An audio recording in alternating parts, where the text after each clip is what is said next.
thought our heart, our competitive spirit, our lack of, especially in the first half, was a bigger issue. I thought they did a really good job in the second half of at least starting to compete. But I told them at halftime, it's unacceptable to, it's in front of our home crowd against a team like the Spurs. I mean, the Spurs are they're used to getting everyone's best shot every night because they are who they are. It's fun to try to dethrone one of the top teams in the leagues, and we came out today. I don't know what if it was the early start or what, but that was the first half. I felt, I love our guys, and I'm supportive towards them. And I think, like I said, they did a good job in the second half. But that first half, that can't happen for trying to build and trying to get somewhere. That was unacceptable. So the turnovers, yes, were a big part of that. But if you're not going to compete, you're not going to give yourself a chance.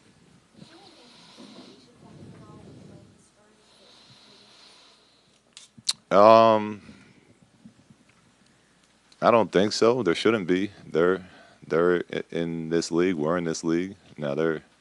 Maybe if it's in the final 3 minutes, they have more poise than we do, or whatever down the stretch. But as competitors and as professional athletes, you shouldn't ever be intimidated or scared to play against anyone. And I don't think our guys are. I don't think that was the case. But I hope there's not an intimidation factor. Luke, when you're disappointed just in the way they're competing, do you yell and scream, or do they shut down if you yell and scream? Like, do you have to find a different way to reach a younger group? No, they no, we I'll get on them at the in private. I don't like to yell and scream in front of people towards them because it's not the way I believe in coaching. But behind closed doors, absolutely. And they as a group for the most part normally respond and pick it up. And I thought they did tonight. I mean, San Antonio's a better basketball team than we are, so it's not a surprise that they beat us. But I think in the second half, they, as a group, did a much better job competing, attacking, trying to defend, get rebounds, hit people. The whole pregame was about being physical and help set the tone against this team and get out and run. And we didn't all night long. We weren't setting screens. We were letting them deny our swing passes, and then it would take us out of offense. So. They do a good job normally of responding to getting put on the spot. I,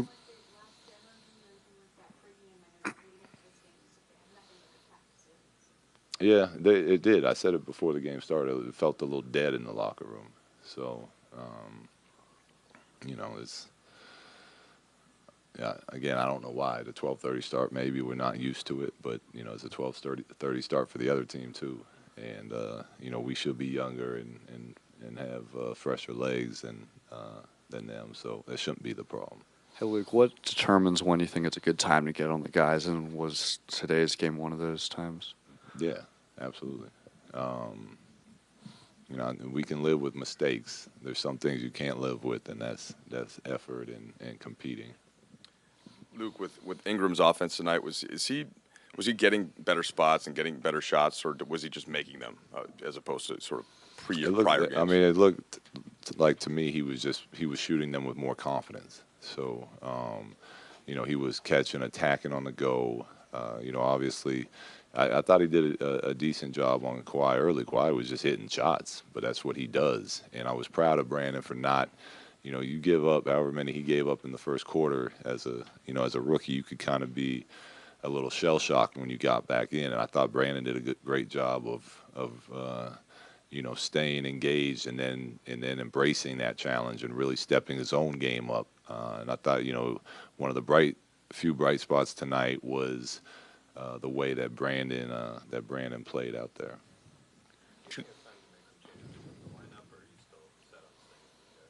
No, we're going to stay with these guys for now. We'll revisit it again and practice tomorrow, and then we'll take it from there. Nothing's set in stone, but I'm not going to change the starting lineup by 10 minutes after a 20-point loss. You try not to make decisions you're frustrated. It's been about a month since Robinson got some real minutes. Was it because of the foul trouble, or were you trying to get him in, or what was the reason for Well, it? he's been great. We had a nice talk about a month and a half ago about whether he's playing or not.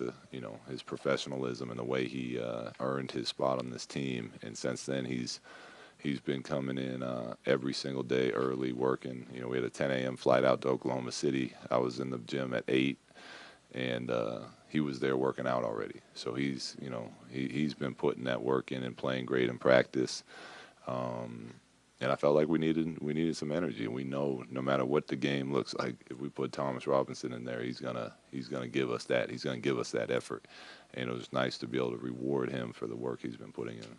Julius's numbers finishing inside have kind of slid over the course of the season. What has gone on there that's different now than maybe at the beginning of the year?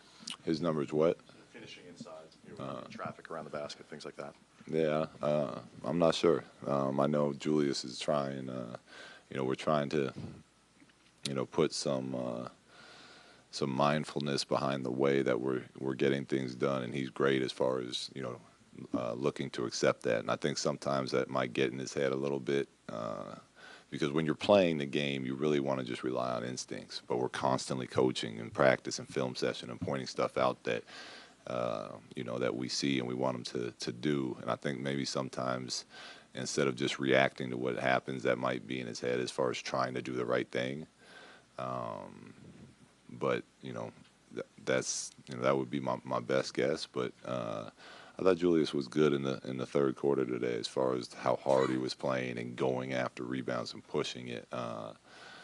I thought he played at a pace that he'll be really effective at if he can maintain. He's not as long as a lot of the guys who's trying to score. Are there things that you do that you can do? Yeah, absolutely. Yeah, yeah. What should he do? Well, his quickness and his strength should be, and when he's playing at a high level, are huge advantages for him. So the better he gets and the more he understands how to use that, he'll be able to score. Just because maybe being a little shorter or whatever, getting some shots blocked, you can counteract that with making quick moves. And then as soon as you get someone off balance, it's why Zach Randolph is so good. He's mastered the art of getting someone off balance, hitting them, and then jumping 2 inches and flipping in a hook. So that's kind of the way. Now, obviously, Julius is more explosive and quicker than that, so he can use those same type of things. But he just has to kind of get better and better at understanding when he has someone off balance and then how to use that to his advantage. Do you think the guys were aware Magic was here, and it's the first game where he's in this role, first home game? He was up in the suite watching everybody. Did that factor in how anyone was approaching this game? I don't think so. So I think they would have. I would imagine they would have played harder if it had an effect on it one way or the other. So I don't think so. He's been around every day since since he's joined in, and so I don't think that it was a shock that he was here watching today.